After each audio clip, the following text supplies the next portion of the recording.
উপদেষ্টা ও শিক্ষা মন্ত্রণালয়কে অভিনন্দন জানাচ্ছি।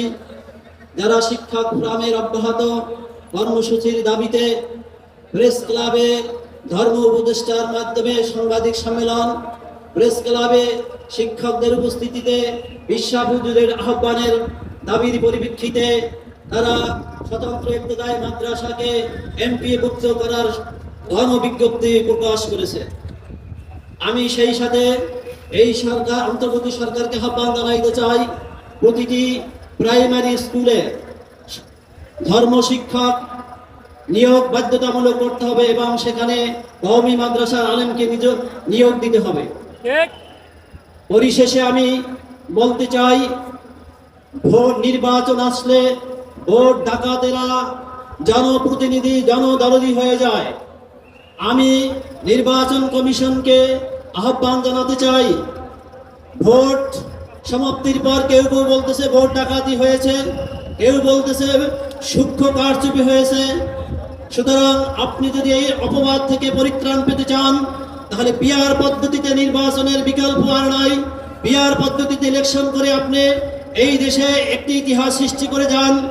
আর ভোট প্রদানকারী জনগণের 100% মতামতকে যদি আপনি বাস্তবায়ন করতে চান, তাহলে পিআর পদ্ধতির বিকল্প আর কোনো নির্বাচন আপনি এই দেশে আর সৃষ্টি করতে পারবেন না। সুতরাং আপনি পিআর পদ্ধতিতে অটল থাকুন এবং সরকারকে বাধ্য করুন এবং উপদেশ দিন যে পিআর পদ্ধতি ছাড়া নির্বাচন কমিশন নির্বাচনে যাবে না। ভাই সাহেব, আমি আরেকটা কথা বলতে চাই, আগামীতে এই দেশে যে রাষ্ট্র সরকার যেই আসুক না কেন, সর্বপ্রথম আঘাত আসবে ভারতীয় আগ্রাসন মোকাবেলা করা।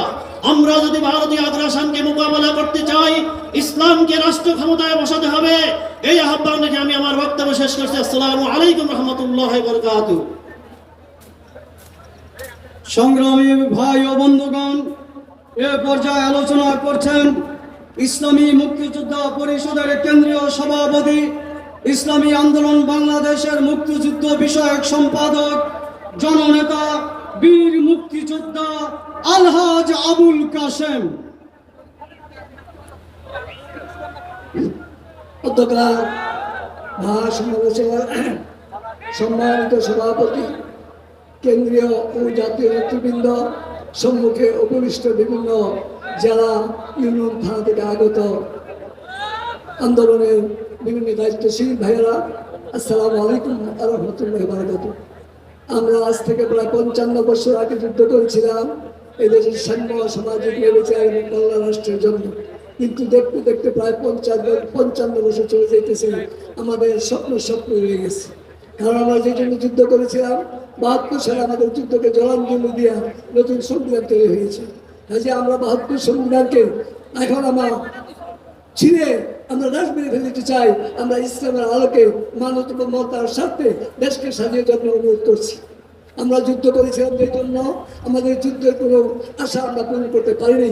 কাজে এখন সময় এসেছে, এখন সুযোগের সাথে যদি এই সুযোগটা আমরা কাজে লাগাইতে পারি, তাহলে আমরা এই দেশটাকে কল্যাণমূলক রাষ্ট্র করতে পারবো এবং কাঙ্ক্ষিত আমাদের উদ্দেশ্য সফল করতে পারবো। কাজেই আপনারা আসুন, দল মত জাতি ধর্ম বর্ণ নির্বিশেষে সকলে একত্র হয়ে ইসলামী দলকে, আমাদের ইসলামী আন্দোলনকে আমাকে ক্ষমতা নেওয়ার জন্য আমাদেরকে হাত মাখামাখায় ভোট দেন। এর বিকল্প নাই। যদি এই আমরা ভুল করি, তাহলে দেশটা আমাদের অধীন থাকবে না, ইসলাম নামে আর কোনো কিছু থাকবে না। হয়তো এমন হবে এরপরে আবার আওয়ামী লীগ আসবে এবং এদেশে ওলামাদের কারণকে রাস্তায় ধরে যাবো করবে। কাজে এই সময় এখানে আমরা আবার প্রয়োজনে রক্ত দেবো, আবার যুদ্ধ করবো, আবার অস্ত্র হাতে নিব, কিন্তু অন্যায় অত্যাচার মুক্ত করতে হবে ইনশাআল্লাহ। কাজে এখন সময় আছে সবার হাতে হাত মিলে, কাঁধে কাঁধ মিলে, যেমন 24-এ আমরা আবার আন্দোলন করেছিলাম, সেই অপত আমাদের থাকতে হবে, অন্যথায় আমার দেশটা ধ্বংস হয়ে যাবে। দ্বিতীয়ত আমি বলবো, মুক্তিযোদ্ধা যারা নাকি মুক্তিযোদ্ধা মন্ত্রণালয়ে আছেন, আপনারা ভুয়া মুক্তিযোদ্ধাকে বাদ দিয়ে নতুনভাবে যাচাই বাছাই করে নতুন মুক্তিযোদ্ধাকে তালিকা প্রকাশ করেন। মুক্তিযোদ্ধাদেরকে প্রায় তার প্রয়োজনে বাধা বিঘ্ন করে দেন। ভুয়া মুক্তিযোদ্ধা আর দেখতে চাই না, ভুয়া মুক্তিযোদ্ধা নাম আর শুনতে চাই না। মুক্তিযোদ্ধারা না খায় মরবে, তারা কষ্ট পাবে, আর ভুয়া মুক্তিযোদ্ধা রাষ্ট্রীয় ভাতা পাবে। এ আর চলতে দেওয়া হবে না।